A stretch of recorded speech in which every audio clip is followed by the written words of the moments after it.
and it's a privilege to serve with all of you. And so the question was, what gives us hope on this world? And there's so many things for me. One of the things is exactly what A.G. Ellison has in his lap right there. And that seems silly, right? But that, to me, is symbolic of who we are as Oregon, right? It was an incredible moment for this state. When we had Oregonians line dancing outside of an ice facility, only Oregon does that stuff.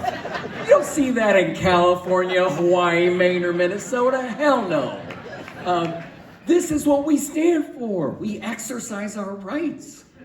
We go out there and we peacefully protest, and we talk about the things, and we talk about what we want our state to look like, what we want our nation to look like.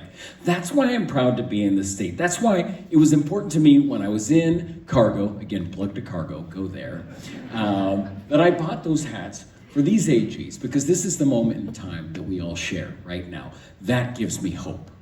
It gives me hope when I see the Supreme Court Chief Justice push back against the President of the United States.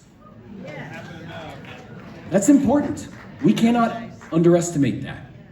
When you have the president who is attacking freedom of the press, trying to use the FCC to shut up Jimmy Kimmel, you know what gave me hope? And I thought I would never say this in a million years.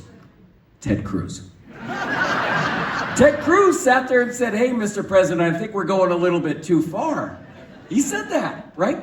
It's little things like that that give me hope.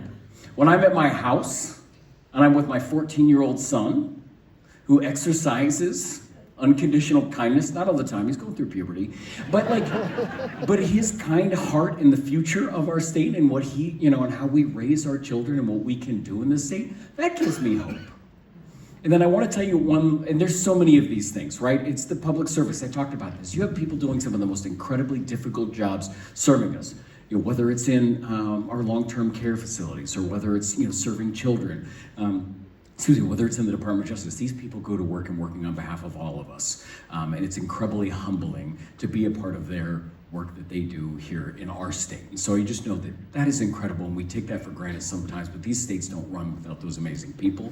And what I would kind of point out, the last thing, and I'm going to embarrass one last person, and the reason I'm going to do it is because this is the 1-year anniversary for us filing our first lawsuit. But there was another very